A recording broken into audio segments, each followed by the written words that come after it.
Welcome! In this tutorial, I'm going to show you how to check your comment history on Instagram using your iPhone. So if you want to know how I did it, just keep on watching. So first of all, you want to open your Instagram app and then log in your account. Once you've done that, you want to go to your profile by clicking your profile photo at the lower right corner of your screen. And once you've done that, just go ahead and click on these three little lines at the upper right corner of your screen and click on your activity.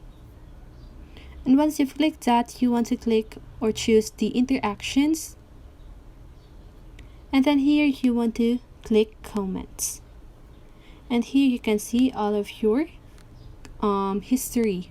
Okay, so as you can see here, when you comment on a photo or video, it will show up here. So that's how you do it. I hope this video helps you, and if it did, make sure to like, subscribe, and hit the bell notification so you won't miss a video. See you on the next one, and have a great day.